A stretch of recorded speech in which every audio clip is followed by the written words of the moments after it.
একটা প্রবাদ বাক্যে আছে যে যার শেষ ভালো তার সব ভালো। বাক্যটা প্রবাদ হতে পারে, কিন্তু এটা অবশ্যই জ্ঞানী লোকেদের জন্য বোঝার জন্য এটা একদম সঠিক বাক্য। যার শেষ ভালো তার সব ভালো। তাহলে মুসলমানদের মানুষেরা কী করছে? পুরুষরা, পুরুষ স্ত্রী উভয়ই, আমি পুরুষের কথাই বেশি বলছি, যে পুরুষরা কী করে? বুড়ো বয়সে দাড়ি রেখে মাথায় টুপি দিয়ে জুব্বা পরে 5 ওয়াক্তে পাবন্দি হয়ে যায় এবং লাওয়াল হাদিসের সমস্ত বিধানগুলো মেনে চলতে শুরু করে। তাহলে শেষ ভালোটা সব ভালো কী করে হচ্ছে? শেষ বয়সে কী হয়? মানুষের যৌবন বিদায় নেয়। যৌবন, দৃষ্টিশক্তি, শ্রবণ শক্তি এগুলো ধীরে ধীরে মানে কমজোর হতে থাকে। যৌবনটা তো বিদায় নিয়ে নেয়। শরীরের বল, যেটা ক্ষমতা, এনার্জি, এগুলো আস্তে আস্তে বিদায় নিয়ে নেয়। তারপরে কী করে? শেষবেলায়, এটা তো শেষবেলাটা তো ভালো হতে হবে, কিন্তু সেন্সিটিভ জ্ঞানটা, সেন্সিটিভ যেটা নলেজ যেটাকে বলা হয়, সেটা তো থাকে। তার আত্মসম্মান, আত্মগরিমা এগুলো তো থাকে। টুক করে যদি এটা কোরআনের কথা বলে দেওয়া হয়, তখন সে তখন উল্টো পায়ে হাঁটতে শুরু করে দেয়। উল্টো পায়ে, অর্থাৎ যেটা কোরআন, এটাও কোরআন নেই, আর উল্টো পায়ে হাঁটা মানে কি? যেটা আল্লাহর কোরআনে যে বিধানগুলো দিয়েছে, সেই বিধানের উল্টো দিকে হাঁটে। এরা কারা? জিনেরা উল্টো পায়ে হাঁটে বলে। এগুলোতে জিন, মাথা মোটা জিন ছাড়া অন্য কিছু নয়। এটা সুলাইমান মরে গেছে, তারপরে বুঝতে পারছে না যে মরে গেছে সে। এগুলো মাথা মোটা জিন, অন্য কিছু নয়। মানুষের মধ্যেও জিন আছে, যেগুলো তাদের চোখ আছে, কান আছে, হাত আছে, মুখ আছে, চোখ, কান, ব্রেন সব কিছু আছে, কিন্তু সেগুলো তারা কাজে লাগায় না। এগুলোকে জিন বলা হয়। জিন মানে কি? জিন থেকে ইবলিশ তৈরি করা হয়েছে। আল্লাহর বিধানকে এই মাথা মোটা জিনগুলো যারা না মানবে, তারা ইবলিশ তৈরি হয়ে যাবে, ইবলিশ হয়ে যাবে, ইবলিশের অনুসারী হয়ে যাবে। ইবলিশ শয়তান হয়ে যাবে, শয়তান, অর্থাৎ অভিশপ্ত শয়তান। এদের গুনাহ, এরা জাহান্নাম থেকে কোনোদিনই মুক্তি পাবে না। এমন জায়গায় ফেলে দেবে জাহান্নামে, যেখানে হাত বাড়ালে হাতটা পর্যন্ত দেখতে পাবে না। তাহলে এবার শেষ বয়সে, বৃদ্ধ বয়সে, বুড়ো বয়সে তারা কী করে? তারা এক কুলো দাড়ি রেখে, দাড়িতে কেউ মেহেদি লাগাচ্ছে, গোঁপটাকে ছেটে দিচ্ছে, জুব্বা পড়ছে, আর নিচে যে প্যান্ট, পায়জামা, লুঙ্গি যাই পড়ুক না কেন, সেটা টাকলোর ওপরে পড়ছে। এগুলো কি আল্লাহর নির্দেশ? এগুলো আল্লাহর নির্দেশ না, এগুলো ইবলিসের নির্দেশ। আমি জোর গলায় বলে দিচ্ছি, 100% এটা সত্য। এটা কোরআনের বিধান অনুযায়ী, আল্লাহর বিধান অনুযায়ী 100% এটা সত্য, যেটা হচ্ছে ইবলিসের বিধান। সমস্ত শরীয়তের বিধানগুলো হচ্ছে ইবলিসের বিধান। কোরআনটাকে পড়ে তাকে ভালো করে যত্ন করে উপরে তুলে রেখে দেয়। মানে ঘরের মধ্যে যত সামগ্রী আছে সব থেকে উঁচুতে রাখা হয়, এবং চুমো চাটা খেয়ে তাকে তুলে রেখে দেওয়া হয়। সবাই করে এটা। কিন্তু যদি কোনো ইবলিসের সম্প্রদায় তাকে কোরআনের আয়াত নিয়ে যায়, অর্থাৎ আল্লাহর বিধান দেওয়ার দায়িত্ব শুধুমাত্র আল্লাহরই, অন্য কারো নয়, কোনো সৃষ্টির নয়, শুধুমাত্র স্রষ্টার। তো সেই কোরআনের আয়াত নিয়ে যখনই যায়, তখনই সে উল্টো পায়ে চলে যায়, অর্থাৎ আল্লাহর বিধানের বিরুদ্ধে চলে যায়। উল্টো পায়ে কারা যায়? তারা জিনেরা যায়, অন্য কেউ নয়। জিন বলতে অন্য কিছু নয়, মানুষের মধ্যে যারা মাথা মোটা, যারা কোরআনটাকে বোঝে না, মানে না, যারা উল্টো পায়ে যায়, তাদেরকেই জিন বলা হয়, অন্য কিছু নয়। আর জিন থেকেই কাফিরকে তৈরি করা হয়েছে। তো অ্যাকচুয়ালি আল্লাহ যেটা সূরা, মানে 25 নম্বর সূরা ফুরকানের 52 নম্বর আয়াতে বলছে, সুতরাং তুমি কাফিরদের অনুগত করো না, এবং তুমি কোরআনের সাহায্যে তাদের বিরুদ্ধে কঠোর সংগ্রাম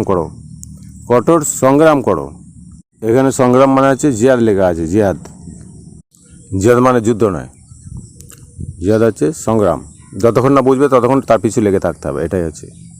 আর আল্লাহ শিরকের গুনাহ মাফ করবেন না যারা মুশরিক হয়ে গেছে। সূরা নিসার 48 নম্বর আয়াতে বলছে যে নিশ্চয় আল্লাহ তার সাথে শরীক করাকে ক্ষমা করবেন না। এটা ছাড়া অন্য সব গুনাহ যাকে ইচ্ছা তাকে ক্ষমা করে দেবেন। আর আল্লাহর সাথে যারা শরীক করলো, সে এক মহা অপরাধ করে ফেললো। আল্লাহর সাথে যে শরীক করলো, অন্য কাউকে বসালো আল্লাহ বিধানদাতার জায়গায়, যারা লাওয়াল হাদিসের পণ্ডিতদের বিধানদাতা ভেবে মেনে নিল, সে শরীক করলো। সে অপবাদ অরোপ করলো। সূরা নিসার 115 নম্বর আয়াতে একই ধরনের কথা বলছে, নিশ্চয় আল্লাহ তার সাথে শরীক করাকে ক্ষমা করবেন না। এছাড়া অন্য সব যাকে ইচ্ছা অন্য সব অপরাধ গুনাহ যেটা যাকে ইচ্ছা ক্ষমা করে দেবেন। এবং যে ব্যক্তি আল্লাহর সঙ্গে শরিক করে সে চরমভাবে গুমরাহিতে পতিত হলো, মানে গুমরাহিতে পড়ে গেল। এরপরও শরিক করছে মানুষ, শরিক শিরিক একই কথা। এরপরও শরিক করছে, কি শরিক করছে? বিধানদাতাকে। কে বিধানদাতা? ঈশ্বর আল্লাহ স্বয়ং বিধানদাতা, সেটাকে শরিক করছে। মাদ্রাসার পণ্ডিতগুলোকে শরিক করছে, সেটা তারা বিধানদাতা। মাদ্রাসার পণ্ডিত, মাওলানা, হাফেজ, মুফতি, যেগুলো ইমাম সাহেব, এরা হচ্ছে বিধানদাতা। এগুলো অ্যাকচুয়ালি হাফিজ আল্লাহ, মাওলানা হচ্ছে আল্লাহ। এগুলো কোরআনে এর আগের ভিডিওতে বলে দিয়েছি। তো হাফিজ মাওলানা এগুলো আল্লাহ স্বয়ং নিজেই। তো ওরা হাফিজ মাওলানা সেজে আছে, ছোটো আল্লাহ সেজে আছে, ওই জন্য আল্লাহ আকবর বলে, ওই জন্য আল্লাহ আকবর বলে, আল্লাহ আকবর বলে চিল্লায়। নিয়ত মানছে আল্লাহ আকবর, রুকুতে যাচ্ছে আল্লাহ আকবর, সেজা যাচ্ছে আল্লাহ আকবর, নিয়ত থেকে রুকু থেকে উঠছে আল্লাহ আকবর, সেজা থেকে উঠছে আল্লাহ আকবর, আজান দিচ্ছে আল্লাহ আকবর, নাড়া লাগাচ্ছে আল্লাহ আকবর, নাড়া তাকবীর আল্লাহ আকবর। এসবগুলো কি? এগুলো আল্লাহ আকবর, আল্লাহ সব থেকে বড় আল্লাহ। তাহলে ছোটো আল্লাহ বসে আছে মসজিদের ভেতরে, মুফতি, মাওলানা, হাফেজ, ইমাম সাহেব, এগুলো সব ছোটো আল্লাহ, ওদের ধারণা। এরা হচ্ছে বিধানদাতা, কিন্তু বিধানদাতা একমাত্র আল্লাহ। শিরেকের গুনাহ মাফ করবে না। শিরেক যে করলো, মানে বিধানদাতাকে যে পাল্টে ফেললো, আল্লাহ ছাড়া অন্য এই মাদ্রাসার লাওয়াল হাদিসের যে লাওয়াল হাদিস খুব জঘন্য কথা, মানুষের রচনা হাদিস। লাওয়াল হাদিস হচ্ছে আল্লাহ ছাড়া, লাহু আল, মানে আল্লাহ যেখানে নেই, সেই হাদিসগুলোকে যারা মানে তারা এমনই বড় পাপ করে যেখানে যে পাপের ক্ষমা মাফ করতে পারবে না, আল্লাহ বলেই দিয়েছে। ইউসুফের 40 নম্বর আয়াতে তাকে বাদ দিয়ে, আল্লাহকে বাদ দিয়ে তোমরা যারা ইবাদত করছো, এগুলো তো মানে এগুলো হচ্ছে যারা ইবাদত করছো, এগুলো কতগুলো নাম ছাড়া অন্য কিছু নয়। নাম বলছে, নামটা হচ্ছে নাম ছাড়া অন্য কিছু নয়। এগুলো দেহ নেই, এদের শরীর নেই, এদের জ্ঞান নেই, এদের বুদ্ধি নেই, এদের রচনা নেই, এদের ইতিহাস নেই, এদের সরকারি কোনো ইতিহাস নেই, সরকারি স্বীকৃত কোনো ইতিহাস নেই। ভারতবর্ষে যতগুলো ইতিহাস দেবেন সব সরকারি স্ট্যাম্প মারা আছে। কিন্তু এইগুলো, এই যে নামগুলো, যে রসুল নবীদের নামগুলো, এইগুলোর কোনো ইতিহাস, এর যে হাদিস যেগুলো আছে, এর কোনো সরকারি স্ট্যাম্প নেই, আরবিয়ান সরকারের কোনো স্ট্যাম্প ছাড়াই এগুলো। আর স্বয়ং ঈশ্বরও, স্বয়ং আল্লাহ কোনো এদের স্বীকৃতি দেয়নি। সূরা ইউসুফের 40 নম্বর আয়াতে বলছে তাকে বাদ দিয়ে তোমরা যারা ইবাদত করছো, এগুলো কতগুলো নাম ছাড়া অন্য কিছু নয়। নামগুলো তোমরা এবং তোমাদের পিতৃপুরুষরা রেখেছে। তোমাদের পূর্বে পুরুষরা, বাপ দাদা, তার দাদা, তার দাদা, তার দাদা, তার বাপ, এরা রেখেছে। এ ব্যাপারে আল্লাহ কোনো প্রমাণ নাজিল করেননি। আমি তো বললাম তা, আল্লাহ কোনো প্রমাণ নাজিল করেননি। ইউসুফ 40 বলছে, ভালো করে পড়ে দেখবেন এবং বুঝে দেখবেন। তাহলে এই ব্যাপারে আল্লাহ কোনো প্রমাণ নাজিল করেননি। আর আল্লাহ ছাড়া কোনো বিধানদাতা নেই। তাহলে আল্লাহ ছাড়া কোনো বিধানদাতা নেই, সূরা ইউসুফের 40 নম্বর আয়াতে বলছে। তাহলে ওগুলো যে বিধানগুলো মানছে, এই মাওলানা, মুফতি, হাফিজ সাহেব, ইমাম সাহেবদের যে বিধানগুলো মানছে, এগুলো আল্লাহ ছাড়া কোনো বিধানদাতা নেই। যেগুলো মানছে মুফতি, হাফিজ, মাওলানা, ইমাম সাহেবদের, এরা কী করছে? এরা শিরিক করছে। এরা জানেও না, অজান্তেতে শিরিক করছে। এগুলো খুব খারাপ, জঘন্য কথাবার্তা। এখানে এরপরে আর কি বলছে? সূরা ইউসুফের 40 নম্বর আয়াতে তিনি আদেশ করছেন যে তোমরা তাকে, আল্লাহকে ছাড়া আর কারো ইবাদত করবে না। এটাই সঠিক দিন, এটাই সঠিক ধর্ম। কিন্তু অধিকাংশ মানুষ জানে না। কোরআনে এটা অসংখ্য জায়গায় লেখা আছে। এটা আমি আগের ভিডিওতে বলেছি, পরে ভিডিওতে বলবো, যদি আমি চেষ্টা করে দেবো ইনশাল্লাহ। তো অসংখ্য মানুষ জানে না, কিন্তু যারা জানে না তাদের কথা শুনলে, অধিকাংশ মানুষ জানে না, অধিকাংশ লোকের কথা শুনলে আল্লাহর রাস্তা থেকে, আল্লাহর পথ থেকে অন্য পথে চলে যাবেন, ইবলিসের পথে, শয়তানের পথে, বিপদগামী হয়ে যাবেন, ভুল পথে চলে যাবেন। এটাও তো কোরআনের আয়াত। বিধান সূরা কাসাসে 70 নম্বর আয়াতে বলছি যে আর তিনি আল্লাহ ছাড়া সত্যিকারের কোনো ইলাহ নেই। সমস্ত প্রশংসা তারই, প্রথমে এবং শেষেও। বিধান তারই, বিধান একমাত্র সেই আল্লাহর। আর তোমাদেরকে তারই দিকে ফিরিয়ে নেওয়া হবে। 88 নম্বরে কি বলছে কাসাসে? যে আল্লাহর সঙ্গে অন্য কোনো ইলাহকে ডেকো না, আল্লাহর সঙ্গে অন্য কোনো ইলাহকে ডেকো না, ডাকতে নিষেধ করছে। অর্থাৎ অন্য কোনো গার্জেনকে ডাকতে নিষেধ করছে। গার্জেন তো অনেক হয়, বাড়ির গার্জেন হয়, ফ্যাক্টরির গার্জেন হয়, কারখানার গার্জেন হয়, বিভিন্ন একটা নেতা যেটা আমাদের অঞ্চলের গার্জেন হয়, তারপরে থানার গার্জেন হয়, জেলার গার্জেন হয়, তারপরে রাজ্যের গার্জেন হয়।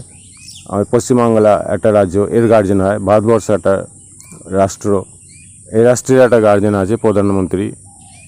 তো এই জন্য বলছে আল্লাহ ছাড়া কোনো ইলাকে ডেকো না। এবার সমাজের মধ্যে যে মুসলিম সমাজের যেটা লাওয়াল হাদিসের সমাজ, সেই সমাজেরও গার্জেনগুলো রয়েছে। সেই গার্জেনগুলো ইমাম হাফেজ ইমাম মুফতি যারা সেজে বসে আছে, তো এগুলোকে গার্জেন হিসেবে মানতে নিষেধ করছে। সূরা নিসার 116 নম্বর আয়াতে বলছে, নিশ্চয়ই আল্লাহ তার সাথে শরীক করার অপরাধ ক্ষমা করবেন না, এছাড়া অন্য অপরাধের জন্য যাকে ইচ্ছা ক্ষমা করবেন। কেউ আল্লাহর সাথে শরীক করলে সে মারাত্মক পথভ্রষ্ট হয়। তাহলে এই লাওয়াল হাদিস মানে এগুলো শয়তানের হাদিস। এগুলো হাদিস হচ্ছে হাসান আল হাদিস, যেটা আল্লাহ কোরআনের মধ্যে রচনা করেছে, সেই হাদিসটা মানতে বলছে। কিন্তু এরা কি মানছে? লাওয়াল হাদিসটাকে মানছে, যেটা শয়তানরা রচনা করেছে। সেইগুলোকে শয়তান কেন বলবো না? যে আল্লাহর বিধানটাকে যারা পায়ে করে রগড়াচ্ছে তাদেরকে তো শয়তান ছাড়া অন্য কিছু বলা যাবে না। আল্লাহর বিধানটাকে পায়ে করে রগড়ে আল্লাহর বিধানটাকে বাদ দিয়ে নিজেদের ইচ্ছা মতো যেটাকে চালাচ্ছে, নিজের হাতে গ্রন্থ রচনা করে চালাচ্ছে সেগুলো তাদের কথা মেনে চলছে। তারা পেটে আগুন ভরছে এবং সবাইকে জাহান্নামে হাঁকিয়ে নিয়ে যাচ্ছে, হাজার হাজার লক্ষ লোককে নিয়ে যাচ্ছে। এরা সবথেকে বড় অপরাধী। এরা খুনি ডাকাতি ব্যভিচারীর থেকে বড় অপরাধী। 50 নম্বর সূরা কাফে 45 নম্বর আয়াতে বলছে, ওরা বলে যে আমি তা সবচেয়ে ভালো জানি। এরা বলে যে আমি তা সবচেয়ে ভালো জানি, আর তুমি তুমি তাদের উপর কোনো জোর জবরদস্তিকারী নও, যে তুমি তাদের উপর জোর জবরদস্তিকারী নও। সুতরাং তুমি আমার ধমক বলছে, সুতরাং যে তুমি তাকে ভয় দেখাও যে আমার ধমককে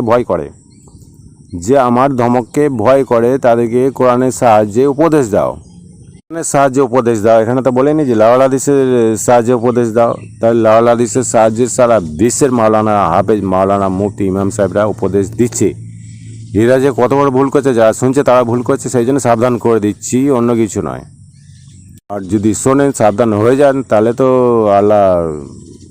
আল্লাহ দৃষ্টিতে অনেক মুমিন ইমানদার ব্যক্তি হয়ে যাবেন। নাহলে জাহান্নামে চলে যাবেন, জাহান্নামে অনন্তকালের জন্য জাহান্নামে পড়তে থাকবেন, সেখান থেকে আর কোনো রেহাই পাবে না। ওই জন্য কোরআনে বলছে তারতিলের সঙ্গে পড়ো, কোরআন পাঠ করো। তারতিল মানে কি? তারতিল মানে হচ্ছে ভাব সম্প্রসারণ করে, আয়াতটা কি বলছে সেটা ভাব সম্প্রসারণ করতে হবে সঠিকভাবে, যে আল্লাহ কি ভাব নিয়ে বানিয়েছে এই আয়াতটাকে, এই বাক্যগুলো কি মনের ভাব নিয়ে বানিয়েছে। ওনার তো মন নেই, কি ভাব নিয়ে বানিয়েছে সেটাকে সঠিকভাবে অর্থ বজায় রেখে পরিষ্কারভাবে বুঝে পাঠ করা। এটা হচ্ছে তারতিলানের সঙ্গে পাঠ করতে বলছে। কিন্তু তারতিলানের সঙ্গে না পাঠ করে একদম হরদম গুনগুন করে পড়ে বেরিয়ে চলে যাচ্ছে, দুলু করে পড়ে বেরিয়ে চলে গেলে, এক রাতে খতম করে ফেললো সবাই মিলে, 1 মাসের মধ্যে 2 বার খতম করে ফেললো। এগুলো তারতিলানের সঙ্গে হচ্ছে না বাবা, এগুলো তারতিলানের সঙ্গে হচ্ছে না।